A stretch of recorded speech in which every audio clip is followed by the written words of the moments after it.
are on. Okay, thanks, Nov. I appreciate it. Welcome everyone from around the country, and glad you're in attendance today.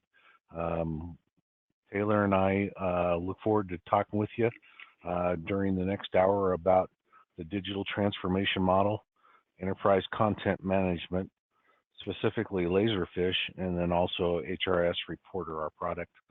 Um, I was alluding to Kim keeping me honest there a minute ago. Kim is the first client we ever had for Nine Peak Solutions, and she's been a fabulous supporter of our organization over the last, actually before it even was an organization, starting back in January 2015.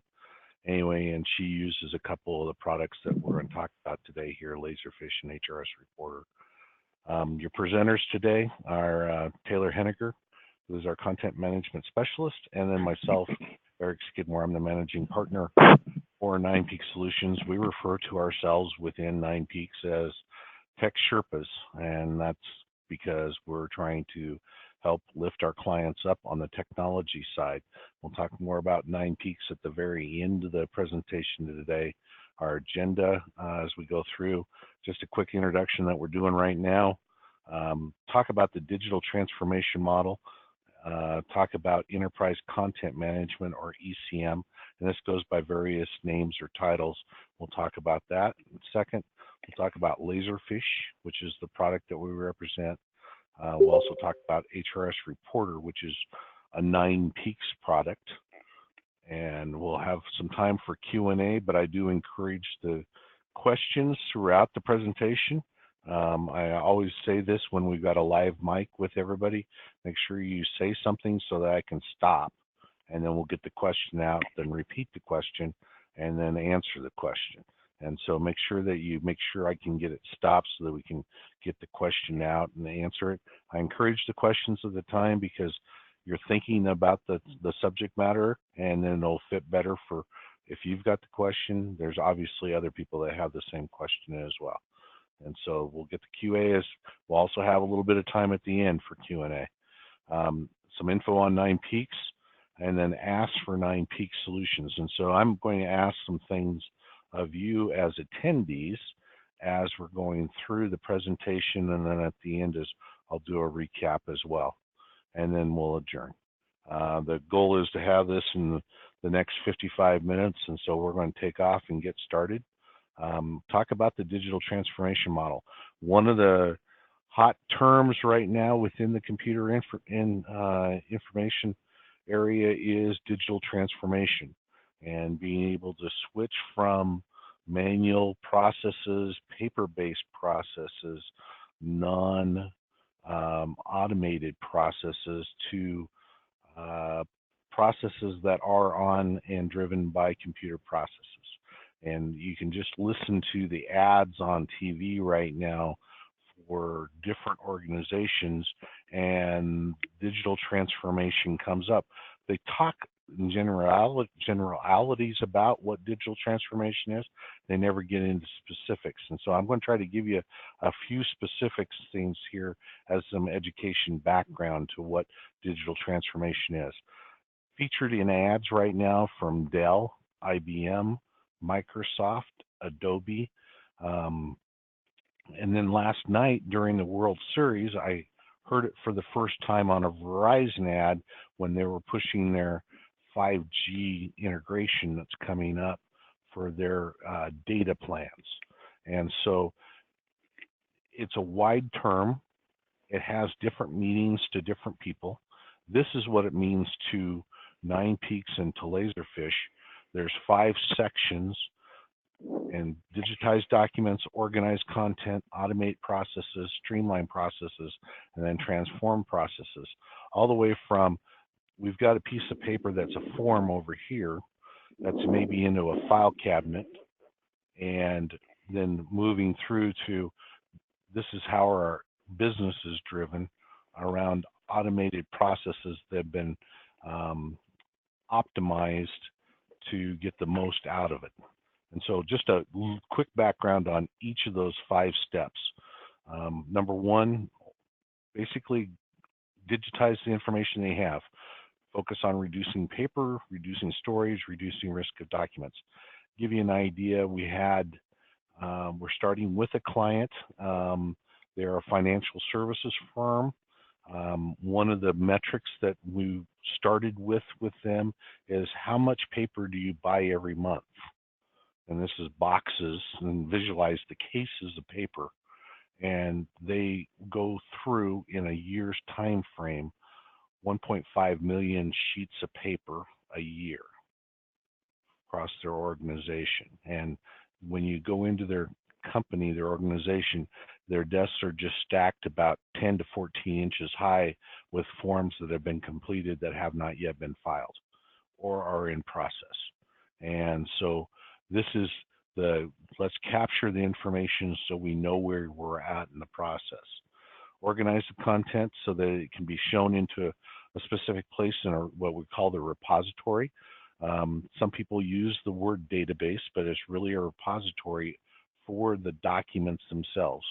And a document, I'll talk more about this later on, but a document doesn't necessarily have to be a Word document or an Excel document or a PDF or a TIFF. It could be an audio file. It could be a video clip. It can be a animated GIF of what they're doing during a manufacturing process. So it can be almost any type of file. Anyway, we organize, get into the repository so it's searchable and understandable where things are located. Automate the processes.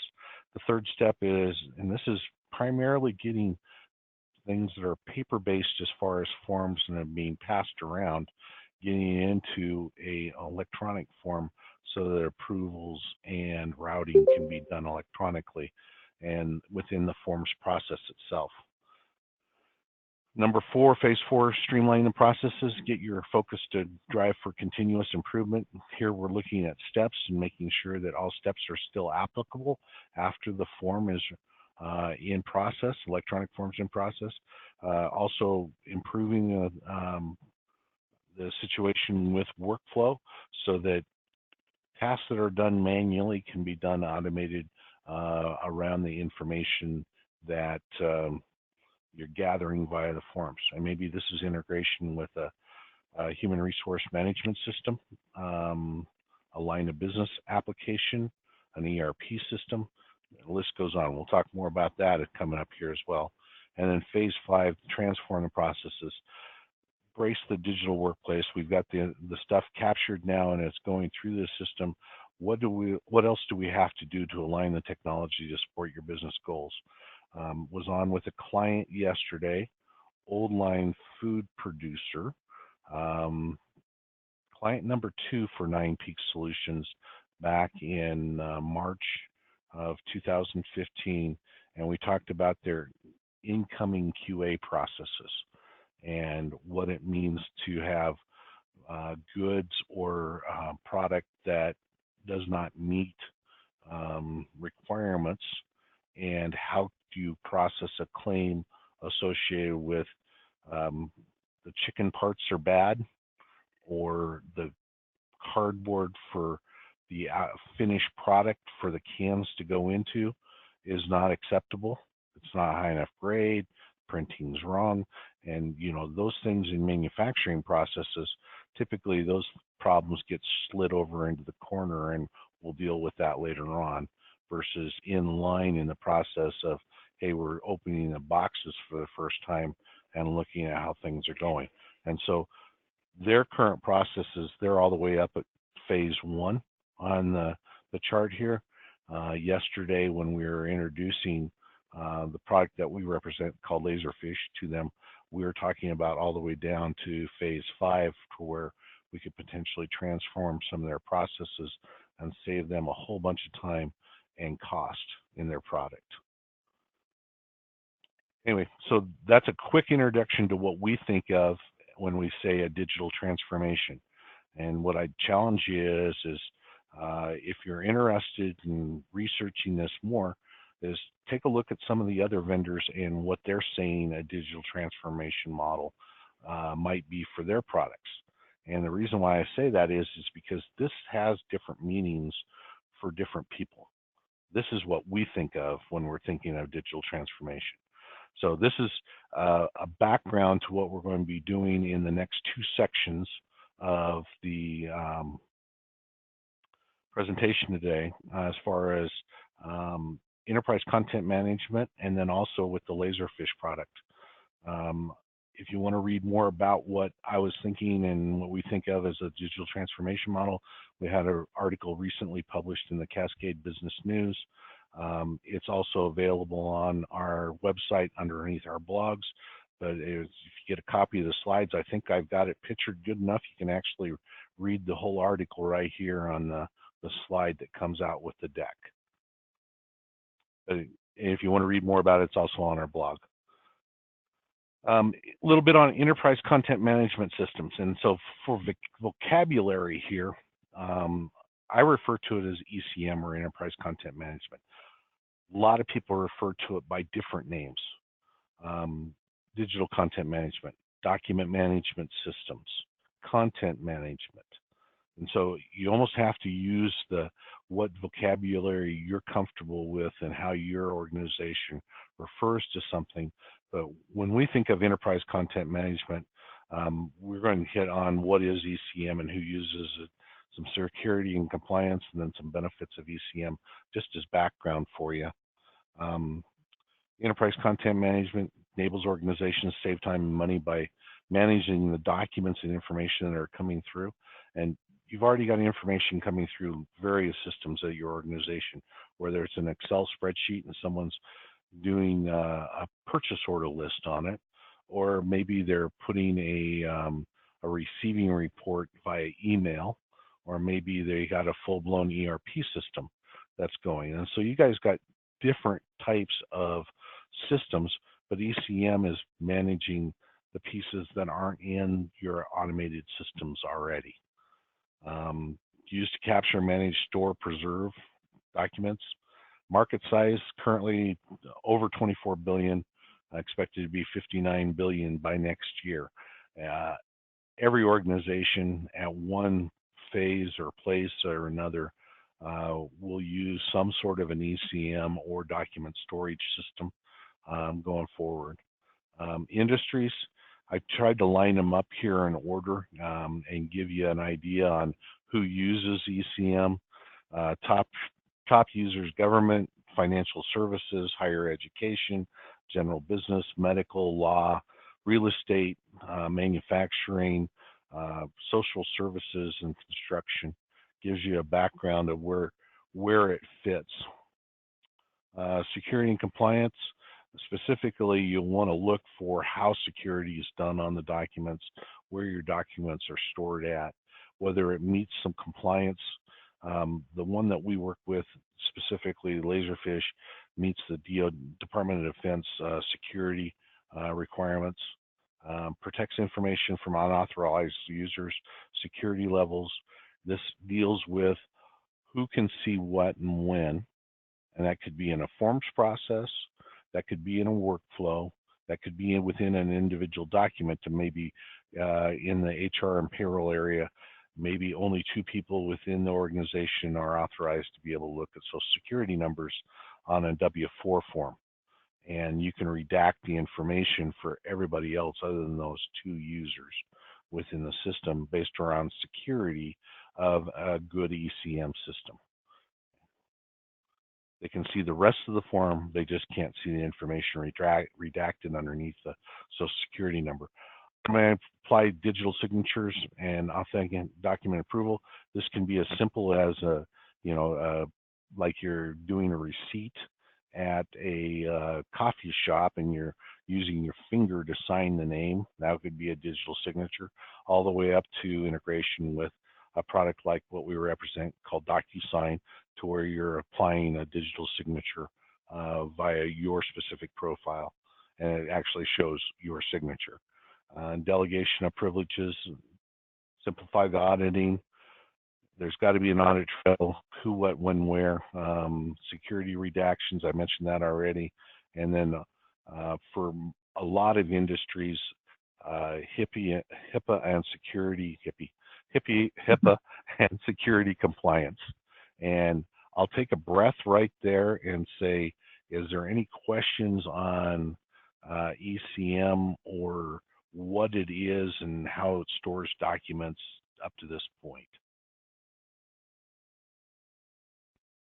Okay, I'm going to, yeah. Jason, I was going to ask if you, does your solution currently use any biometric function for, data security and or electronic signature?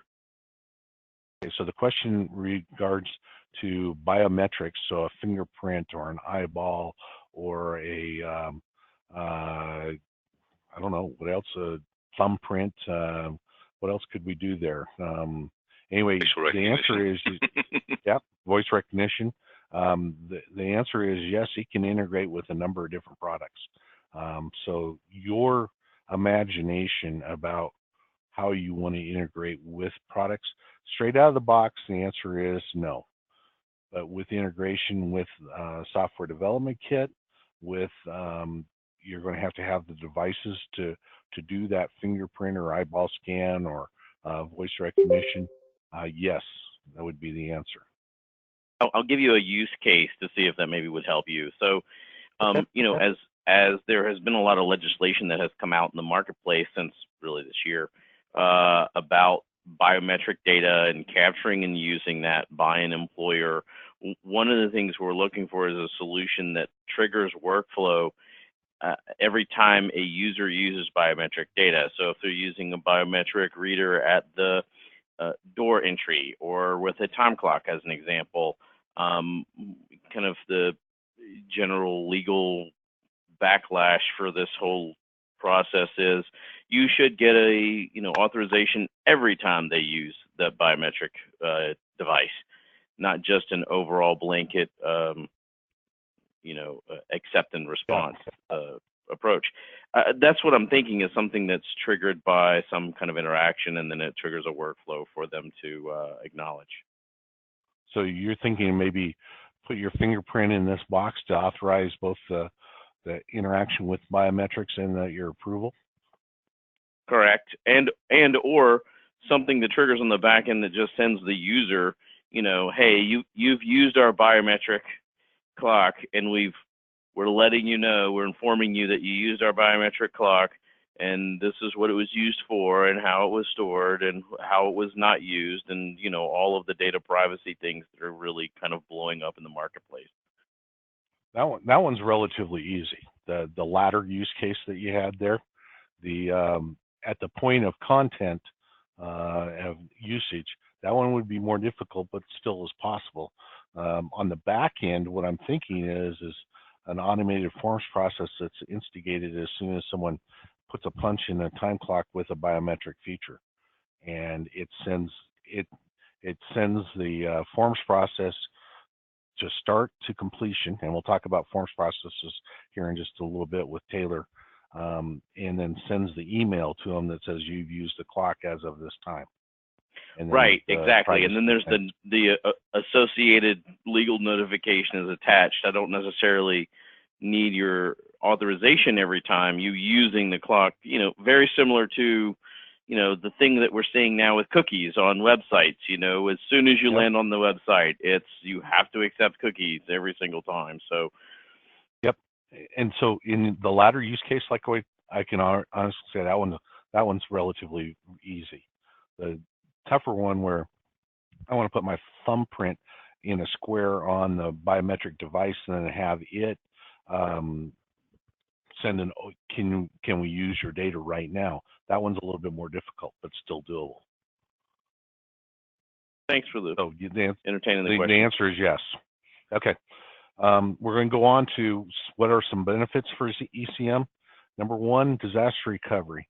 If you've got file cabinets of information somewhere within your organization and they're not scanned and digitized right now and they're germane to, we need to have this for a customer lookup or a vendor lookup or a terms or a contract, client is in danger.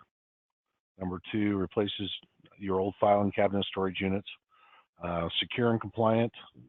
Who's got access to those file cabinets, that data that's been stored over time? Is any of it in there significant and puts your organization at risk? Is there medical information that is in those file cabinets that you can't have go out to just anybody? Who has access? Are they locked? What happens when a file is mislocated? And I use that term specifically, mislocated, because they're never lost. They're just mislocated at the time. And our product integrates with Microsoft Office products, integrates with your existing HRS, ERP, electrical medical records, that type of system. We'll talk about some features here in just a little bit that shows you how these things link back in. Mobile, any device from any location if you want to. And I always say that if you want to, you don't have to, but you can. And then automate with your own forms, workflows, and then also assure records retention policies, and I'll underscore that one. Just because you have the information now doesn't mean you want to hold it forever.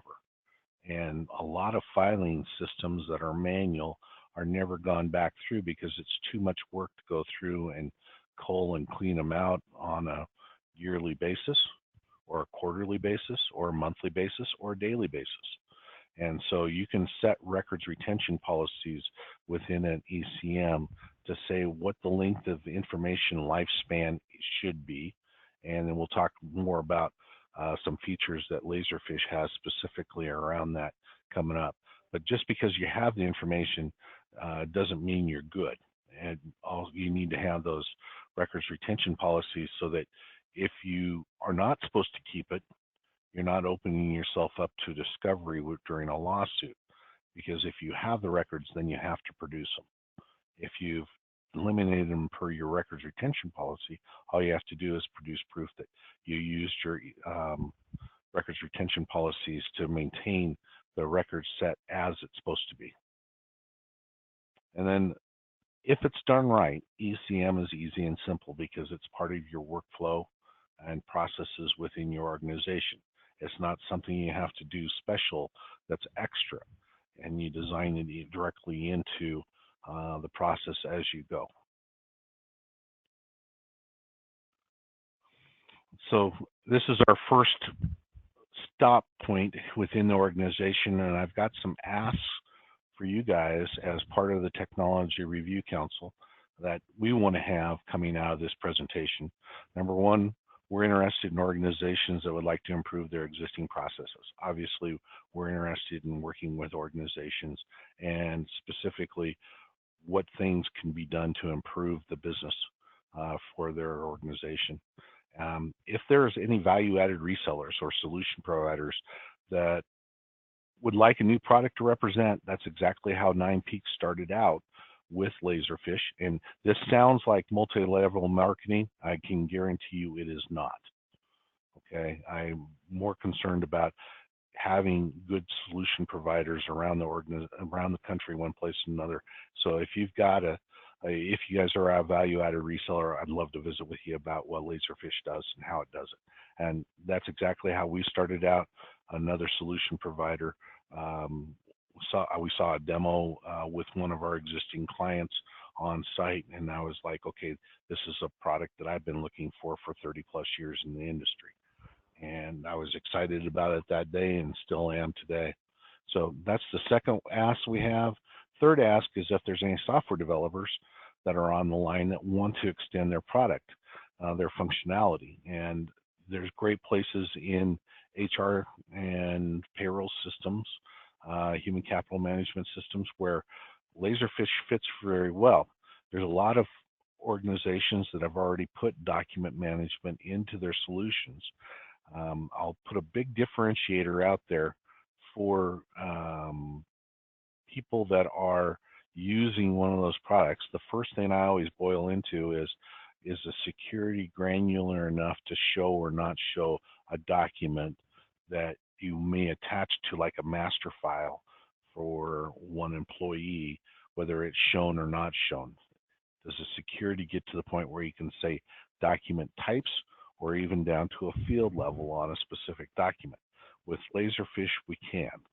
And so that's one of the differentiators. So when you say, well, our product already has document management within it, that's where I would go immediately is how security allocated and is it granular enough to drill all the way in?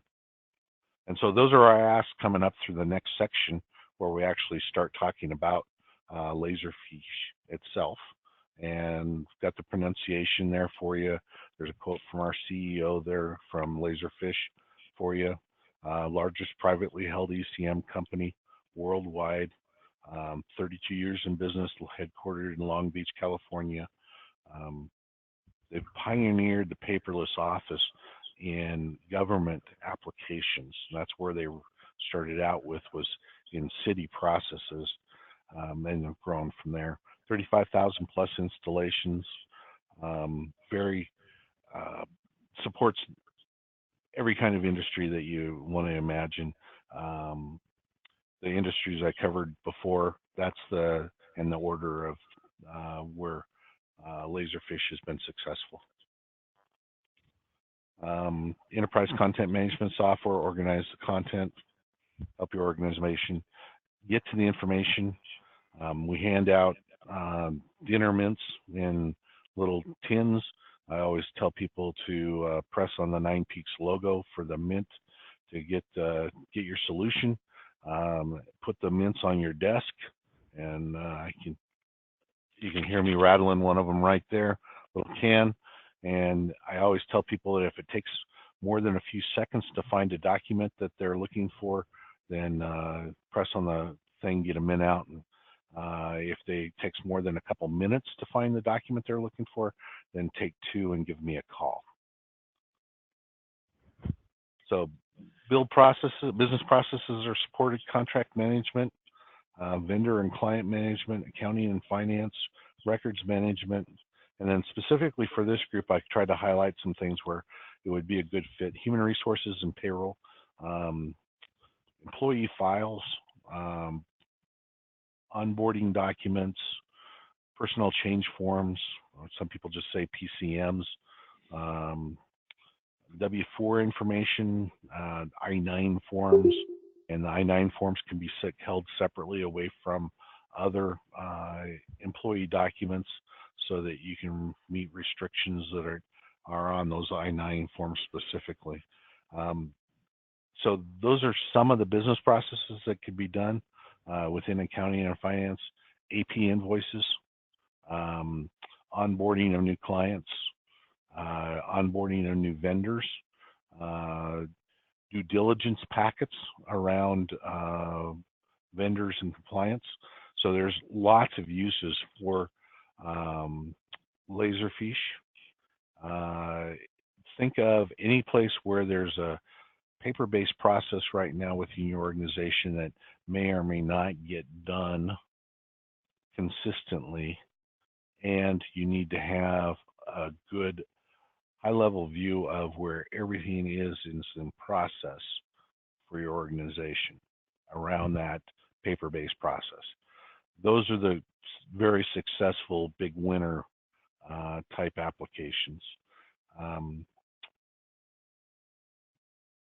Features, I'll just run down. Here's some of the features for LaserFiche specifically.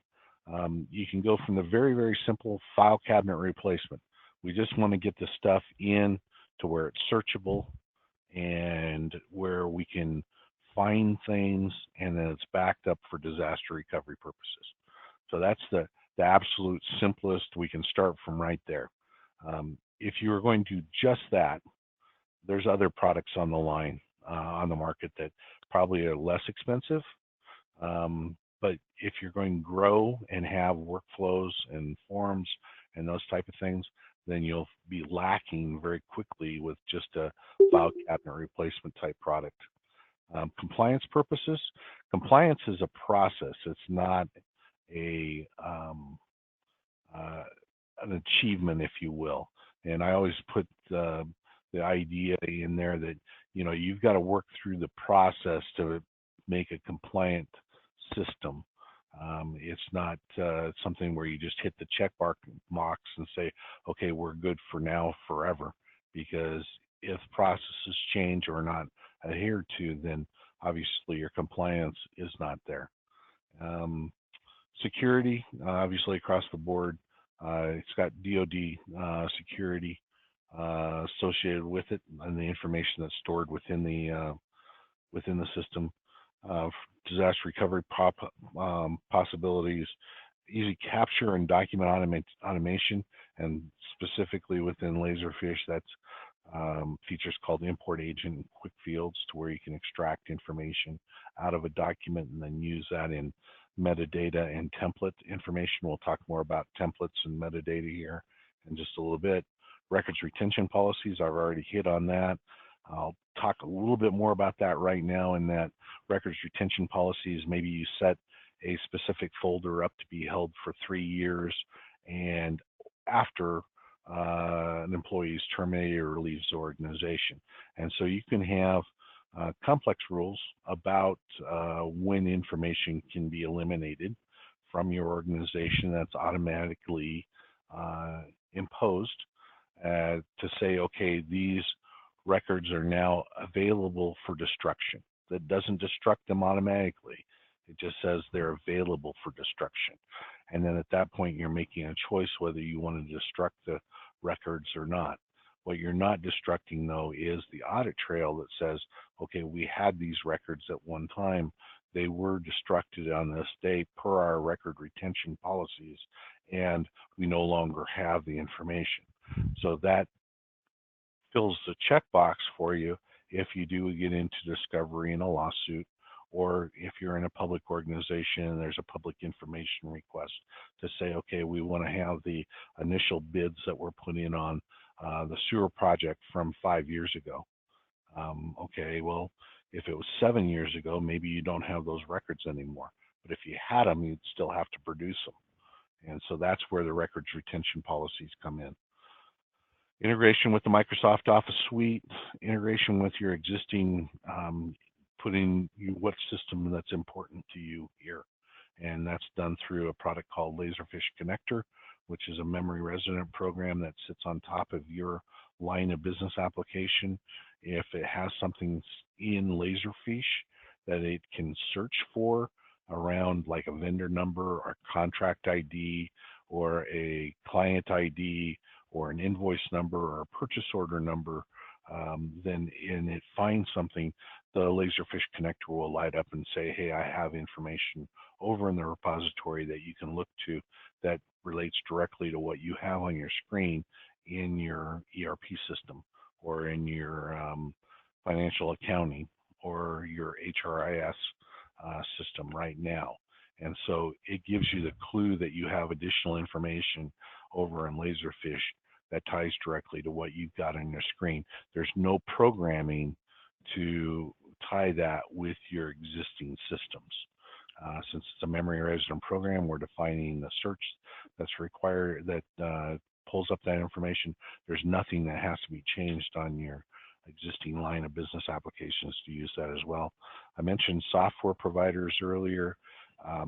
If you want to tie things directly in, instead of using the memory resident program like LaserFiche Connector, you can use the software development kit.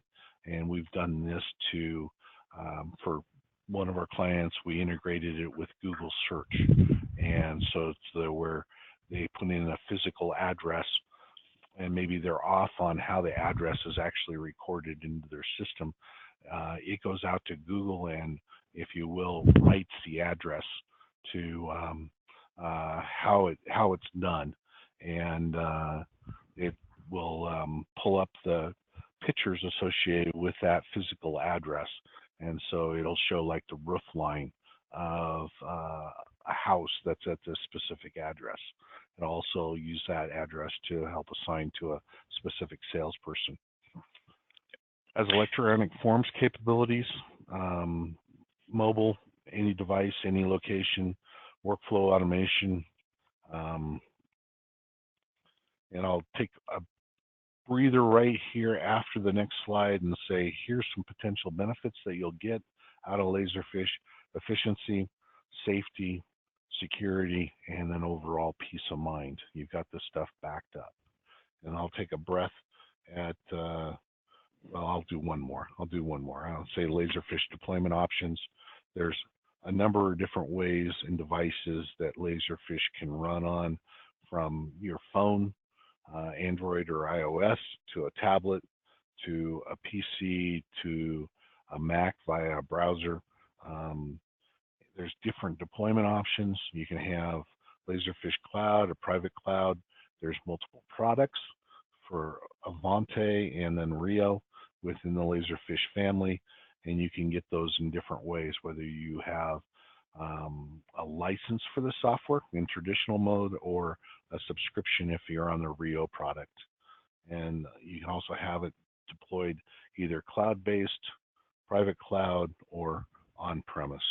And so there's a number of different ways to take LaserFiche and put it within your organization. And this is a best fit based around what, your IT requirements, your IT capabilities, and then also what size of system. Typically less than 25 users, typically less than 20 users is a Avante system. Anything that's 20 users and up typically is a Rio system. And then the other determination is whether you want to have capital expenditure or whether you potentially want to have an operational expense. And so there's a number of different ways to get the results out of the system on deployment that you want to have. And I'll take a breath at that point and say, is there any questions on LaserFiche that I can answer up to this point? We're going to dump into a demo here with Taylor in just a second. I was going to say it in the interest of time as well, Eric, because I know that you want to also look up and show the HRISReporter. Why don't we go ahead and go to the demo, and then we'll just see. Sometimes we'll have folks that will stay for a little while after the hour, and we can have some questions answered then, I think. I'm going to shift to cool. Taylor then as presenter here. Yeah. Thanks.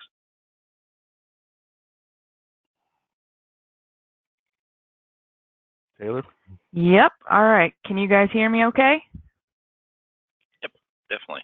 All right. Perfect. You should be able to see my screen right now. What you are looking at is the first page you would hit when you were logging into your LaserFiche repository. Your organization would be assigned an account ID. I'll just pop mine right in there. And then you would have your own personal username and password. This username is also assigned security rights that would dictate what you are and are not allowed to access in the repository, or what your employees are or are not allowed to access in the repository. So I'm going to go sign into our repository and take you to my documents. What you'll notice is it looks pretty similar to a folder structure that you would see in your File Explorer just on your machine. You see all of your folders there on the left. You also see them here in the Explorer window. I'm going to open up a folder here. This folder has demo data from the HRISReporter product, which Eric will get to in just a little bit. So the general repository layout is probably something most people would be familiar with. Inside each folder, I have PDF files that have, well, not that one evidently, that have templates assigned to them. So each one of these files has an employee history template with the associated metadata. These fields are searchable. It helps employees find what they're looking for very quickly. So if I wanted to look up every payroll that was ever run for anybody named John, I can do a quick search that will look at all the file names, all of the metadata fields, and bring up every document that has John's information in it, any John. I can also include document text. So all of the documents inside LaserFiche are OCR'd. So any text in a document that's typed is searchable.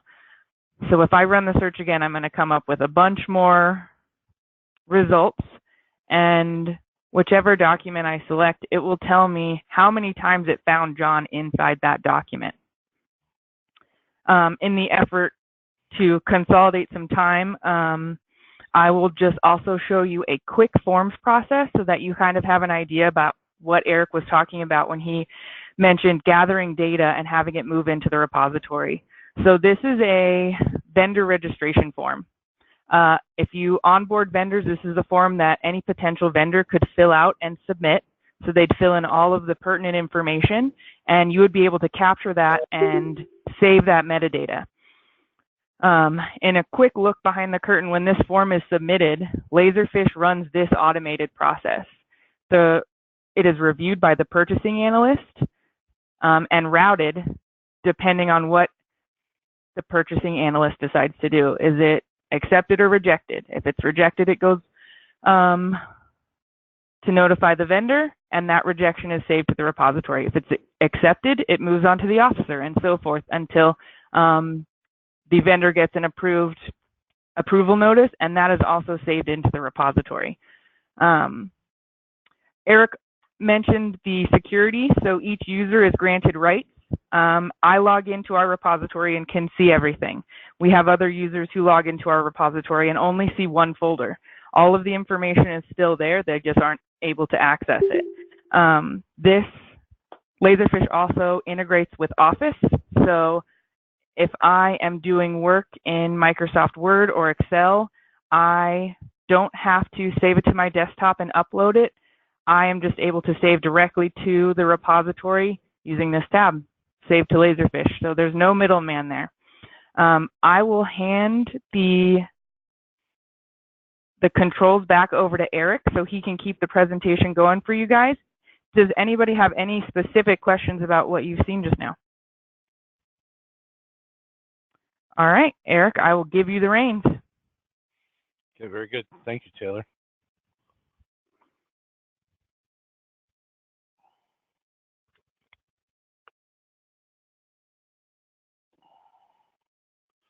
So getting into the last section of the presentation, Ask for 9-Peak Solutions. We're going to talk about one of our products called HRISReporter. We'd like to increase the usage of HRISReporter, obviously. We're looking to partner with organizations that may know of people coming off of an ADP, an Ultimate, a Paychex, or a Ceridian.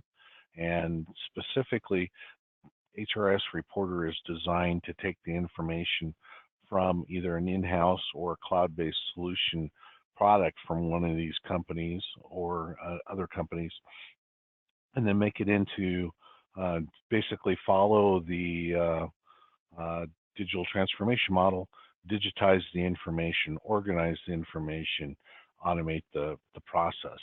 And so we're looking for additional places where we can pull information out of. So if you know of somebody coming off of an ADP, an Ultimate, or Paychex, Ceridian, or another product, we'd love to visit with you about what it could do. The HRISReporter introduction, the tool contains reporting on database configurations, payroll information and totals, employee pay statements, both check and direct deposit advices, quarterly and year total reports, HR info and employment history, job change history, any attachments that were in the database itself, and then benefit history, and then past year's W-2 statements. And so what we're trying to do is take the goodie out of a HR payroll solution for the data side that would be used for history or compliance, and you don't necessarily have that system online anymore. And you can find the information within with the HRISReporter product. Eric? Yeah, go sorry, ahead. Question. So this one is essentially if they are already in ADP or Ultimate, they may not need this, but if they're coming out, this is more of an historical purposes, right? If they want to capture. Exactly. Okay. Let's talk specifically about ADP. When somebody leaves ADP, what they leave you with is the reports that you have. And that's it. They give you an option for what's called a quitter's tape. It has some information available on the quitter's tape, and this is going back to the days when there was actually a 9-track mag tape that they'd cut off of a mainframe and then send you your information. And so what we're looking to do is take that file that they produce that's called their quitter's tape and put it into the types of documents that we're just talking about here, to where you can still have your history and compliance information and have it online, even though you're not subscribed to ADP any further and processing payrolls with them. And so there's a lot of data that gets deaded in just as soon as somebody comes off of a service. Okay, so this is more like an historical information, I want to capture 10 years or 15 years worth of history based on time clock system. So then you take the data and then give them on the cloud, right? Right. You can have it cloud or on premise. And we'll talk about the delivery methods right now. We can put it in a LaserFiche cloud. We can put it on LaserFiche on site. We can put it through a product that we call HRS Viewer, which is a SQL and web-based product for on your system. We can also set it up so that we just provide the files to your organization. You can also have the files in a comma separated value file that's a driver file that can be used to import into another document management solution. And then PDFs delivered by Dropbox is another way. And so this slide here kind of highlights the different delivery methods that are available on the left, and then some of the feature set that's available by each of the delivery methods that's possible. Okay. Reporter features. Excuse me. Go ahead. No, thanks for clarifying. No, it wasn't a question. I was thanking you. Thanks. Okay, good. Okay, thank you. No knowledge required in the court software or the product that you're coming off of.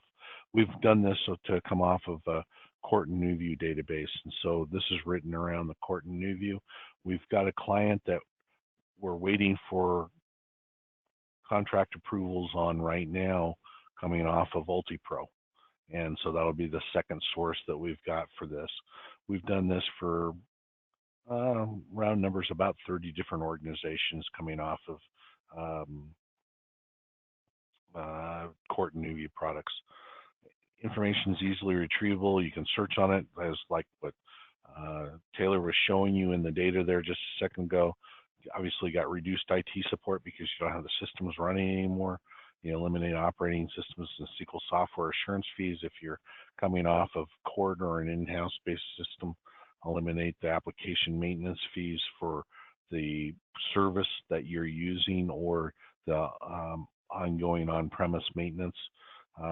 Quick to access, and I'll highlight this with on-premise and specifically some software vendors now that are writing into their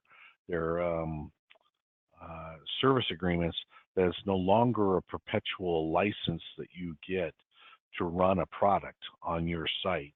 They've now got it set up because of the subscription models and cloud-based that those perpetual licenses that were on premise have evaporated. And so you very well may have had a perpetual license in the past, but if you've signed current support agreements, that may have evaporated. So you want to make sure what you have, and different vendors do different things. And so I always say consult your legal professional, make sure you know what is in your current contract that you have in place and whether you're still going to be able to run the software on premise if you've got that deployment model currently, or whether you are going to be like a cloud-based service provider and no longer have access to the software the day that you eliminate your support fees. Obviously secure, we set it up so that it could be a cloud and individual machine or your network based.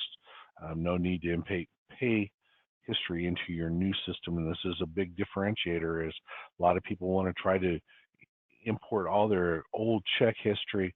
As soon as you do that, you're tied around deductions, you're tied around earnings codes, you're tied around how those checks were calculated and printed. So it eliminates conversion issues. Content searchable if you're using one of the LaserFiche delivery methods. Integrates with other software systems. And I know that we're out of time already. And so I'm going to basically flip the deck and say, okay, you saw just a little bit of that with the demo with Taylor. I can tell you that if you're interested in HRISReporter, we'd be happy to visit with you and give you a more complete demo.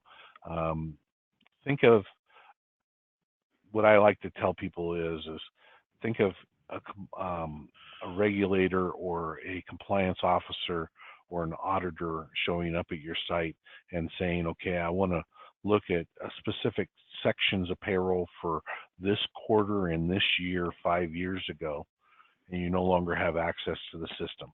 How are you going to do that? Are you going to send them to paper-based reports, or are you going to send it to LaserFiche and say, okay, here's our quarterly totals, here are our payroll totals, here are our individual checks out of those payrolls. What additional information can I provide for you to get to your answer? So Eric, this is just a very quick perspective. If you don't mind my kind of inserting what I think I heard you say, I just want to verify that. So why would anybody do a conversion to their new system when normally under normal circumstances, certainly payroll, you have to keep 7 years. Sometimes people like a lot of the history, just for the heck of it, it makes them feel better. Why wouldn't they use HRISReporter as a repository with LaserFiche, if you will, and not, to your point, get tied back to organizational structures, position numbers, deduction numbers, earnings numbers, all the stuff you do that adds to the conversion effort, and the accuracy of your new system is already at risk. Am I getting that right? Yeah, you're absolutely 100% correct. And so the first thing I always say is when we do conversions, and first thing I say is, what's the population of the employees that you want to have brought across so that you can say that they were an employee or not. And so how do you tell somebody who was an employee at one time? You've got that answer all the way back to however information you've got in your existing system as soon as you use HRISReporter. And maybe you've used 2 or 3 different payroll solutions, and we can bring all that together underneath one tent, if you will, one location, so you can see whether somebody was ever employed by your organization. And then using the templates and the metadata that we talked about just briefly there, we can tie that back to, if you've got old employee numbers, we can tie that back to an old employee number as well. So maybe they've changed employee numbers into the new system, and so we've got things listed underneath the place in the metadata for the new employee number, as well as, well, during this system they were this employee number, and in this system they were a different employee number. We can pull all that together, and that's one individual's worth of information. There's not a really good use case for, okay, I want to go back and capture all the data and history and bring it forward into a new system. I always caution people about, be careful what you wish for, because you're going to have a real struggle on your hands for data conversion, and then complexity introduced into your new system that you may not need to have, because all of a sudden then, well, what's this location 20? Oh, that was 3 systems ago. We put it in there so we could bring in history. Mm-hmm. Yeah, because I mean, we spend a lot of time either converting the old information into the new structure, which causes an inordinate amounts of problems, or you try to build a translation table or some keys that to say, hey, what was this is now this, and make sure they say. It sounds like HRISReporter is building that bridge, whereas the end user really doesn't have to think about it. They're simply going to get date ranges and information content, if you will, and it pulls it up. Is that okay? Yep. Cool. Absolutely. I love it. I may have a couple of clients right now that'll probably be talking. That's good. Curiosity, have you approached ADP as a marketplace for you to be in? As maybe, it sounds like, I mean, this would really work for an ADP client like it would for anybody else. So they've come from Paychecks or whatever. We did approach ADP. They are obviously interested in their ongoing clients.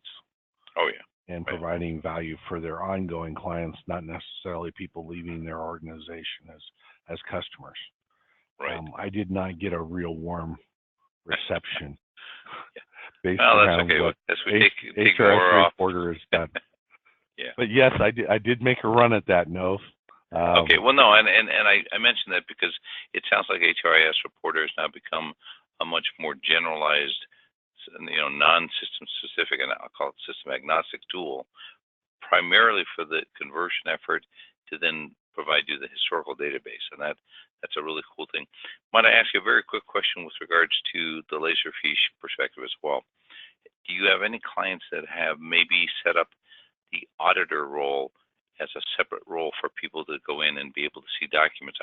I've had many clients who've been asked by auditors, both internal and external, for documents, and then they sit there and spend an inordinate amount of time printing the documents.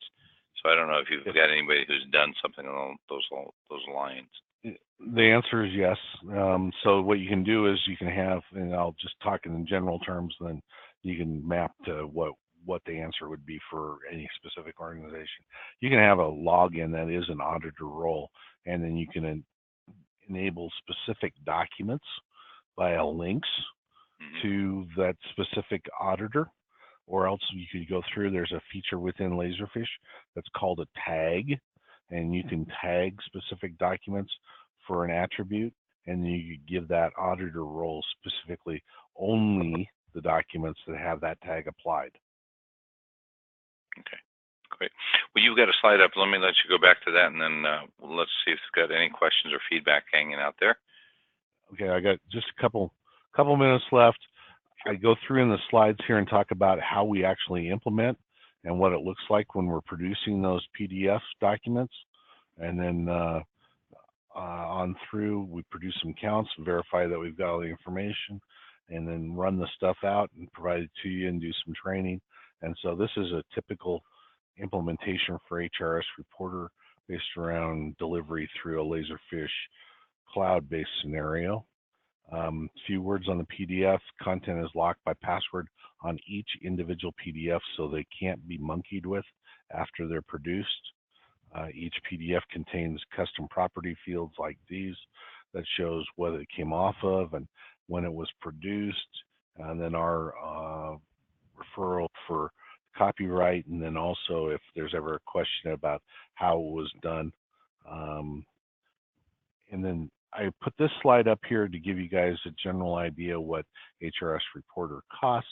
This would be something if I was doing a demo with a client, I would show them that the first service was $59.49 for the first database set. Additional database sets are $29.49. Sometimes they have multiple payroll HR database sets. If you got more than 5,000 employees in a specific employee database, then we do charge a little bit extra based around that. Services to implement, go through the training, produce all the PDFs, and then integrate with your new HRMS solution. Next steps, if you were a client and we're proposing, would be an agreement with LaserFiche, and then also the 9 Peaks statement of work and contract. And that wraps up to just a little bit about who 9 Peaks is. We're located in Bend, Oregon, been in business for 4.5 years. Our mission is to help organize, operate at peak performance by leveraging technology and human ingenuity. That's where the Tech Sherpa comes from.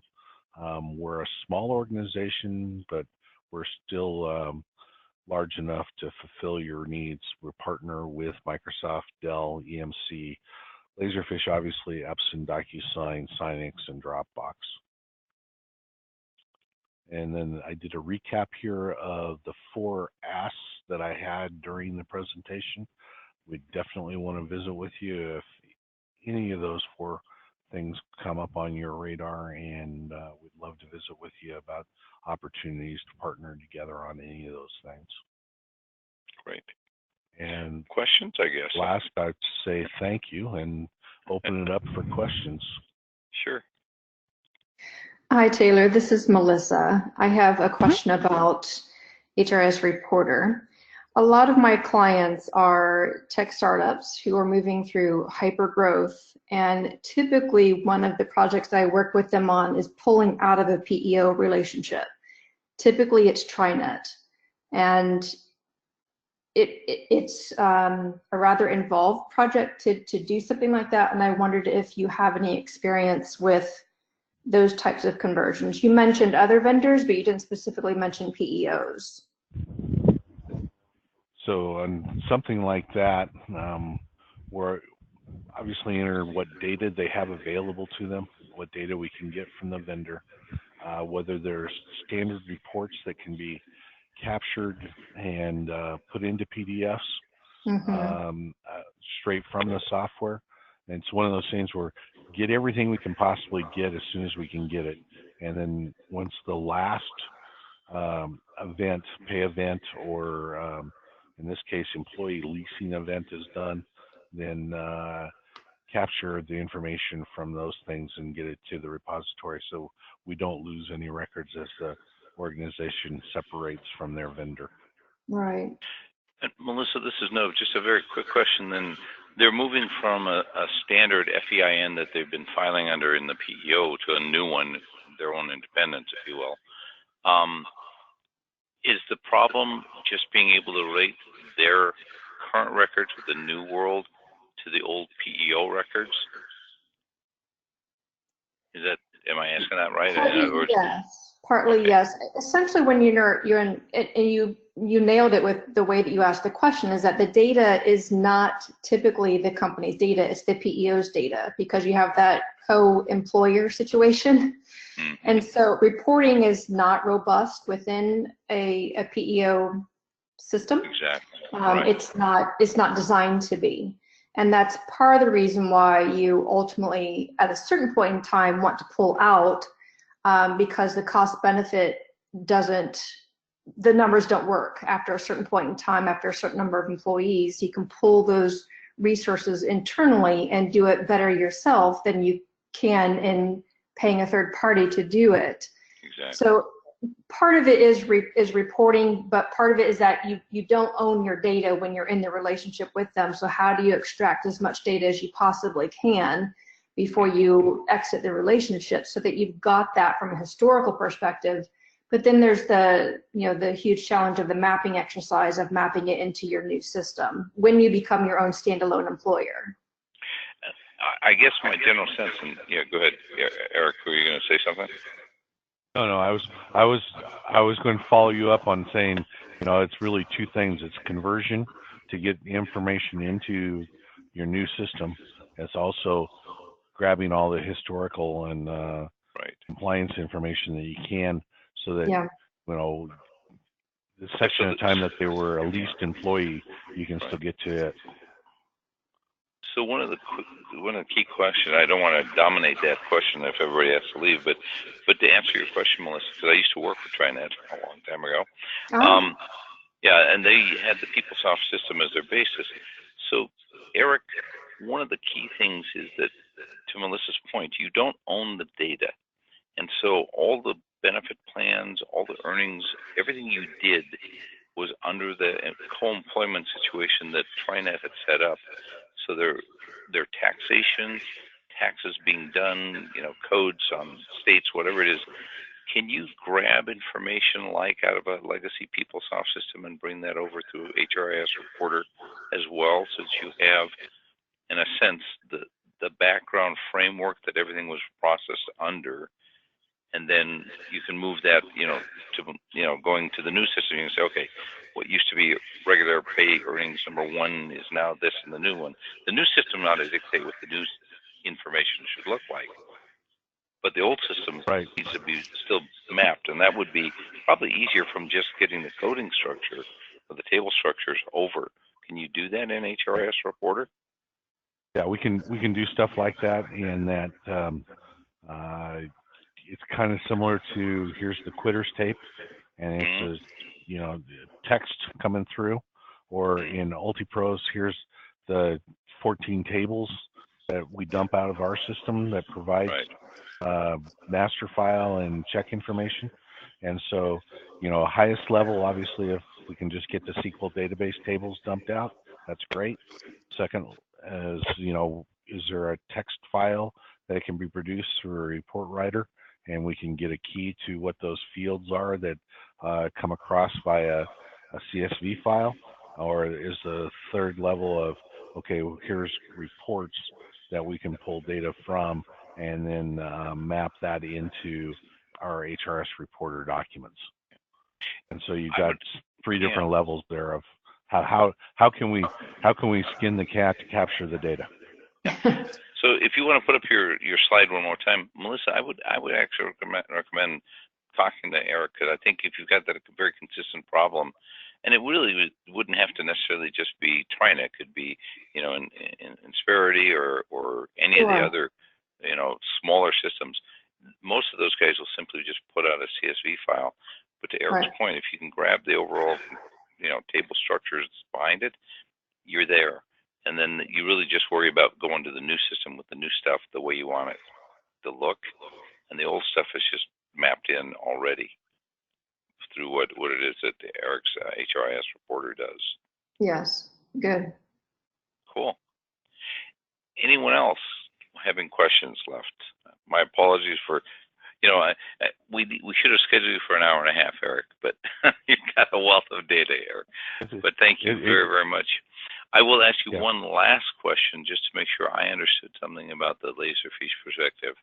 And that is, I heard you say that this is really a repository for multiple or multimedia. In other words, PDFs, docs, Excel spreadsheets, CSV files, whatever, GIFs, videos, MP4s.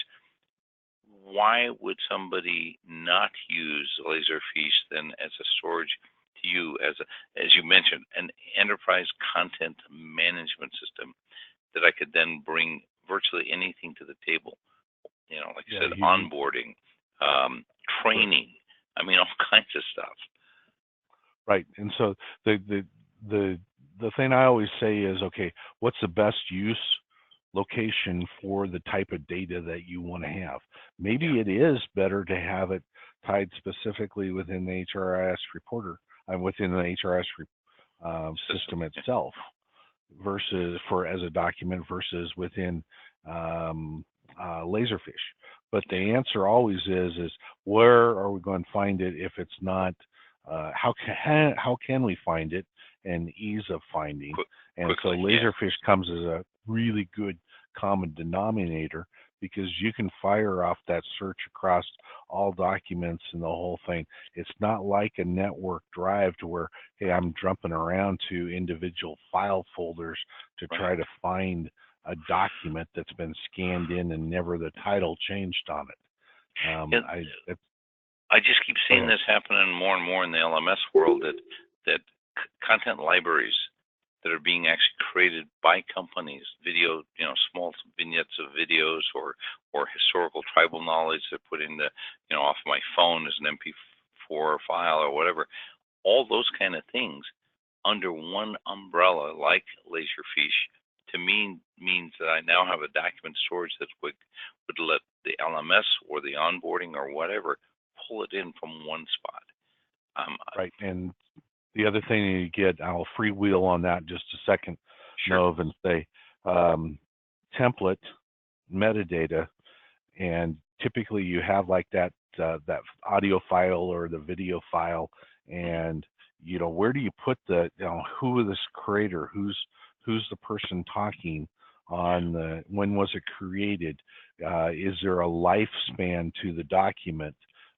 Do we need to have this re-recorded next year? You know, where do you put all that information?